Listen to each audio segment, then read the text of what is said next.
Welcome to recipe with Kaveri logs. Please ನನ್ನ ಚಾನಲ್ನ subscribe ಮಾಡಿ. ಇವತ್ತೇನು ಮಾಡೋಣ ಅಂದ್ರೆ ಪಂಚಮಿಗೆ ರವೆ ಉಂಡೆ ಮಾಡೋಣ.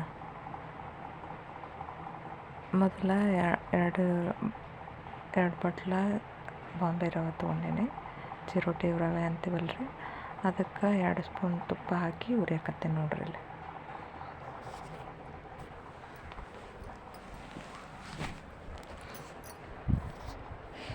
ಈ ಥರ ಸಣ್ಣ ಉರಿಯಾಗಿಟ್ಕೊಂಡು ಹುರಿಬೇಕು.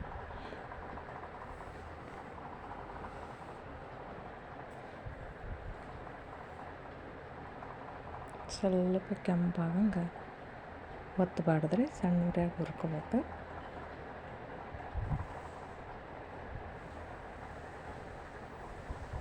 ಆದಮೇಲೆ ಹುರಿದಿಟ್ಕೊಂಡು ಈ ಕಡೆ ಪಾಕ ಮಾಡೋಣ.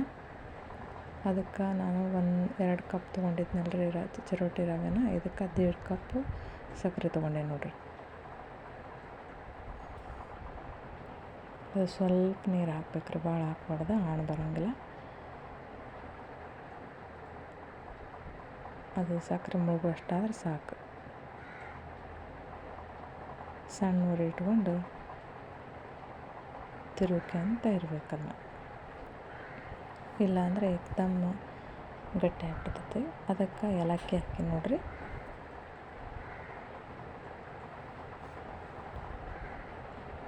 ಆಣ್ ಬಂದೈತೆ ಇಲ್ಲ ಅನ್ನೋದಕ್ಕೆ ಒಂದ್ರಾಗ ನೀರು ಹಾಕ್ಕೊಂಡು ಈಟೀಟ ಹಾಕಿ ನೋಡ್ಬೇಕ್ರಿ. ಅದು ಗಟ್ಟಿ ಬಂತಂದ್ರೆ ಆಣ್ ಬಂದಾಗ ಹಿಂಗೆ ಎಳಿ ಬಿಡ್ಬೇಕು ನೋಡ್ರಿ. ಇನ್ನು ಸ್ವಲ್ಪ ಬರಬೇಕು. ನೋಡ್ರಿ, ಗಟ್ಟಿ ಆಗತ್ತೆ ನೋಡ್ರಿ. ಒಳಗನ ಉಂಡೆ ಆಗ್ಬೇಕದು ನೀರಾಗನ, ಅಂದ್ರೆ ಆಣ್ ಬಂದಂಗೆ.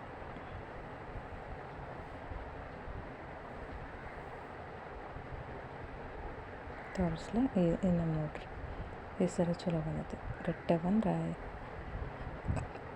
ಆಣ್ ಬಂದಂಗೆ.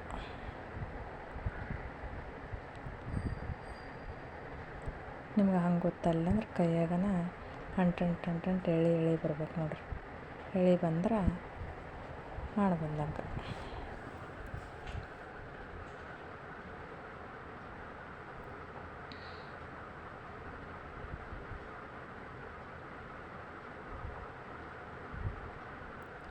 ನೀರಾಗ ಉಂಡೆ ಆದ್ರೆ ಆಣ್ ಬಂದಂಗೆ.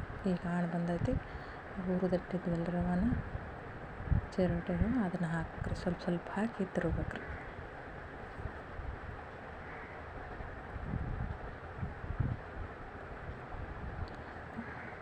ನೋಡ್ರಿ, ಇದು ಹಾರಿಂದ ಅತಿ ಗಟ್ಟಿ ಆಗುತ್ತೆ ಅಂದ್ರೆ ಒಂದು ಟಿಪ್ಸ್ ಫಾಲೋ ಮಾಡಿರಿ, ಅಂದ್ರೆ ಹದಾಗುತ್ತೆ. ಏನಪ್ಪ ಅಂದ್ರೆ ಹಿಂಗೆ ತಿರುಗಿ ಇಡ್ತೀವಿ ಆರಕ್ಕೆ, ಆಮೇಲೆ ಸಡನ್ಲಿ ಗಟ್ಟಿ ಆಗಿಬಿಡ್ತೈತಿ, ಉಂಡೆ ಮಾಡೋಕೆ ಬರಲ್ಲ ಅನ್ಕೋರಿ. ಅವಾಗ ಒಂದು ಸ್ವಲ್ಪ ಬಿಸಿ ಹಾಲು ಹಾಕ್ರಿ, ಇಲ್ಲ ಕಾಸಿದ ಹಾಲಾರ ಹಾಕ್ರಿ.